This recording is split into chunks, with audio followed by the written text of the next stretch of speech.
नमस्ते प्यारे विद्यार्थियों, ऑनलाइन अध्ययन श्रृंखला की इस कड़ी में आप सभी का हार्दिक स्वागत है। बीए पार्ट सेकंड विषय संस्कृत अभिज्ञान शाकुंतलम के द्वितीय अंक का हम अध्ययन कर रहे थे। द्वितीय अंक में हमने अब तक अध्ययन किया है पूर्व कक्षा में राजा दुष्यंत शकुंतला को मन से चाहता है और धीरे धीरे उनका जो प्रेम है वो धीरे धीरे बढ़ रहा है।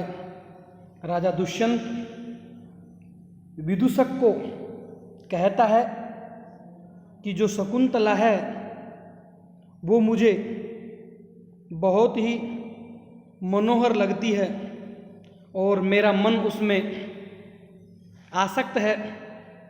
इसलिए राजा दुष्यंत विदूषक को बोलता है कि हे मित्र, त्याज्य वस्तुओं के विषय में पूर्ववंशियों का जो मन है वो प्रवृत्त नहीं होता है। सखे न परिहार्य वस्तूनि पूर्वाणाम मनः प्रवर्तते।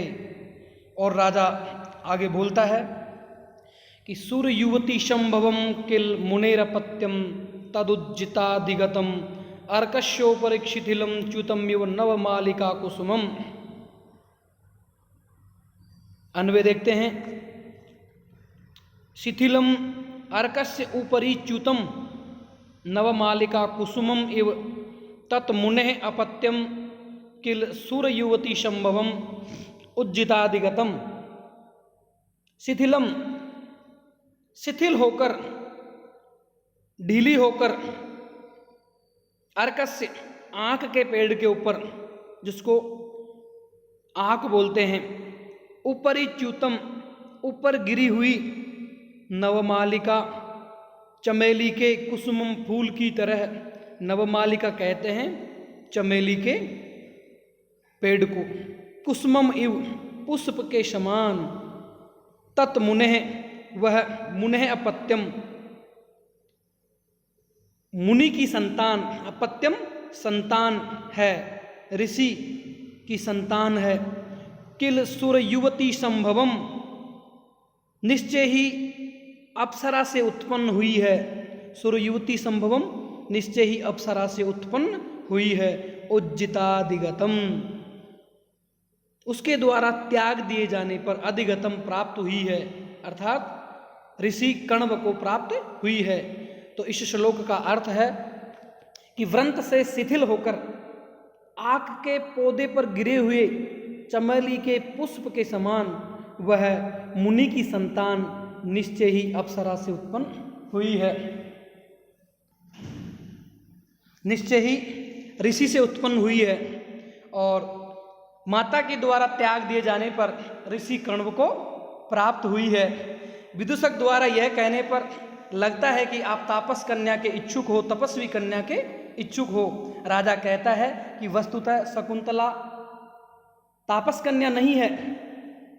किसी आक के पौधे के ऊपर पुष्पित नवमालिका लहला रही है। इस स्थिति में जैसे अपने डंठल से शिथिल होकर नवमालिका का पुष्प आक पर गिर पड़े, तब भी वह आक का पुष्प नहीं होता है, अपितु नवमालिका का ही है। उसी प्रकार यह शकुंतला अप्सरा मेनका से उत्पन्न हुई है तथा उसके द्वारा त्याग दिए जाने पर कण्व ऋषि को प्राप्त हुई है।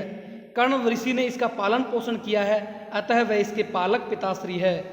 और नवमालिका जिस प्रकार विच्छिन्न होकर, नवमालिका का जो पुष्प है संयोग से अगर आक के पौधे पर गिर जाता है तो वह मेनका द्वारा त्यागी शकुंतला संयोग से कण्व ऋषि को प्राप्त हो गई है। और आक के से नवमालिका के पुष्प की उत्पत्ति नहीं हो सकती, उसी प्रकार कण्व से शकुंतला की उत्पत्ति नहीं हो सकती। इस प्रकार विश्वामित्र की पुत्री वह शकुंतला क्षत्रिय कन्या है। इस श्लोक में उपमा अलंकार है, क्योंकि यहाँ कण्व को आक, मेनका को नवमालिका तथा शकुंतला को कुसुम कहा गया है। व्याकरणात्मक टिप्पणी में सुर युवती संभव है, सुराणाम युवती इति सुर युवती संभव यस्य तत् इति बहुव्रीहि समास। नवमालिका कुसुमम नवमालिकाया कुसुमम इति नवमालिका कुसुमम। विदूषकः, विदूषक बोलता है, विहस्य हंसकर, यथा कस्यापि पिंड खजूरैर उद्वेजितस्य तिन्त्रयाणाम अभिलाषो भवेत् तथा स्त्रीरत्न परिभाविनो भवत इयम अभ्यर्थना। यथा कस्यापि पिंड खजूरैर उद्वेजितस्य, जिस प्रकार निरंतर पिंड खजूर के खाने से उबे हुए किसी व्यक्ति की तिन्त्रिणाम अभिलाषो भवेत्, इमली खाने की इच्छा होती है, उसी प्रकार अंतःपुर की श्रेष्ठतम स्त्रियों का तिरस्कार करने वाले आपकी यह अभिलाषा है। राजा दुष्यंत बोलता है, न तावदेनाम पश्यसि येन एवं अवादि। विदूषकः, तत्खलु रमणीयं यद भवतोपि विस्मयम् उत्पादयति। राजा वयस्य किं बहुना। राजा दुष्यंत कह रहा है कि न तावदेनाम, कि निश्चय ही तुमने उसे देखा नहीं है इसलिए ऐसा कह रहे हो। न तावदेनाम पश्यसि येन एवं अववादी। विदूषक बोल रहा है, तत्खलु रमणीयम यद भवतोपि विस्मयम उत्पादयति, निश्चय ही वह सुंदर है जो आपको भी विस्मय उत्पन्न कर रही है। राजा वयस्य किम बहुना, मित्र अधिक तो क्या कहूँ, लेकिन चित्रे निवेश्य परिकल्पित सत्वयोगा रूपोच्चैन मनसा विधिना कृतानु स्त्रीरत्न सृष्टिरपरा प्रतिभाति सा मे धातुर्विभुत्वम् अनुचिन्त्य वपुश्च तस्याः चित्रे निवेश्य परकल्पित सत्वयोगा रूपोच्चैन मनसा विधिना कृतानु स्त्रीरत्न सृष्टिरपरा प्रतिभाति सा मे धातुर्विभुत्वम् अनुचिन्त्य वपुश्च तस्याः। इस श्लोक में वसंत तिल का छंद है, जिसका लक्षण है नैनमय ये युतेयम मालिनी भोग लोके। इसका अन्वय है धातु विभुत्वम तस्याः वपुः च अनुचिन्त्य मेषा विधिना चित्रे निवेश परिकल्पित सत्वयोगा मनसानुरूपोच्चैन कृता अपरा स्त्रीरत्न सृष्टि प्रतिभाति। धातु विभुत्वम, धातु विभुत्वम विधाता के सामर्थ्य, धातु विभुत्वम विधाता के सामर्थ्य, विधाता के सामर्थ्य तस्याः वपु, और उसके शरीर पर वपुच अनुचिन्त्य, उसके शरीर पर पुनः पुनः विचार करके मैं मुझे सा वह शकुंतला विधिना ब्रह्मा के द्वारा चित्रे निवेश चित्र फलक पर रखकर परकल्पित सत्व योगा, उसमें बाद में जिसमें प्राणों का संचार कर दिया है, ऐसी मनसा मानसी सृष्टि, जो कहते हैं मन के द्वारा रची गई अर्थात ब्रह्मा की मानसी सृष्टि है। नु रूपोच्चयन अथवा निश्चय ही जिसे ब्रह्मा ने मनोयोग पूर्वक सौंदर्य समूह से बनाया है, कृता बनाया है, अपरा स्त्री रत्न सृष्टि प्रतिभाति, ऐसी विलक्षण स्त्री रत्न की रचना प्रतीत होती है।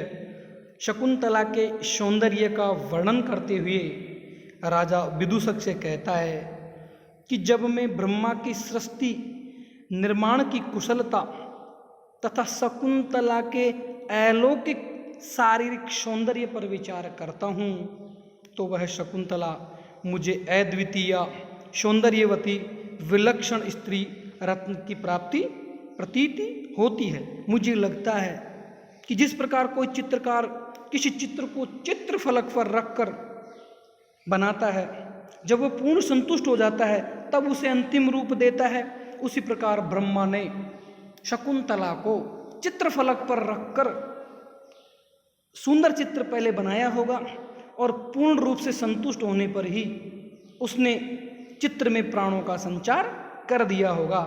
और तो क्या कहूँ हे मित्र, निश्चय ही ब्रह्मा ने तीनों लोकों के सौंदर्य को एकत्रित कर अति मनोयोग पूर्वक प्रिया शकुंतला के शरीर की रचना की है।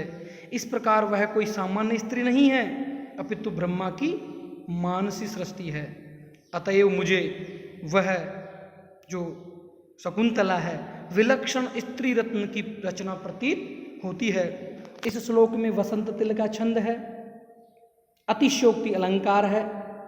अतिशयोक्ति अलंकार का लक्षण है सिद्ध्यत्वे अध्यवसाय स्यातिशयोक्तिर निगद्यते। शकुंतला स्त्री रत्न सृष्टि है, फिर वह अपरा है, अतः अभेद में भेद रूप का अतिशय अलंकार यहाँ पर है। जैसे कोई चित्रकार, चित्र निवेश का मतलब होता है कि जैसे कोई चित्रकार चित्र फलक पर स्थित चित्र में अपनी रुचि के अनुसार परिवर्तन कर सकता है, वैसे ही ब्रह्मा ने सर्वप्रथम शकुंतला का अपनी रुचि के अनुसार चित्र बनाया गया होगा। उसके बाद में पूर्ण संतुष्ट होने पर ही उन्होंने उसमें प्राण का संचार किया होगा। ब्रह्मा ने कहीं शकुंतला का शरीर कठोर न बन जाए, इस भावना से हस्त स्पर्श किए बिना, अपने हाथों का स्पर्श किए बिना ही उसकी मानसी सृष्टि की, इस तथ्य की यहाँ पर प्रतीति हो रही है। व्याकरणात्मक टिप्पणी देख लेते हैं। इस श्लोक में वैसे संदेह अलंकार भी है, ये जो नु पद है कृतानु, उससे संदेह अलंकार की प्रतीति हो रही है। व्याकरणात्मक टिप्पणी में निवेश नि उपसर्ग पूर्वक विष धातु और ल्यप प्रत्यय, अपरा न विद्यते परा यस्याः सा बहुब्रीहि धातु ददाति इति दाता तस्य, दा और त्रिच प्रत्यय, कृता कृ धातु तय प्रत्यय और टाप प्रत्यय कृता। रूपोच्चयन रूपस्य उच्चयः तेन, तृतीय तत्पुरुष समास है, यहाँ पर तृतीय तत्पुरुष समास है। विदूषक है, अब विदूषक बोलता है यद्येवं प्रत्यादेश इदानीं रूपवती नाम, यदि ऐसा है तो सभी रूपवती स्त्रियां तिरस्कृत हो गई है, अर्थात शकुंतला की तुलना में सभी जो रूपवती स्त्रियां हैं वो तिरस्कार योग्य हैं, अर्थात शकुंतला के बराबर रूपवती स्त्री और दूसरी है ही नहीं। तो आज बस इतना ही प्रिय विद्यार्थियों, अब हम आगे अध्ययन करेंगे। धन्यवाद।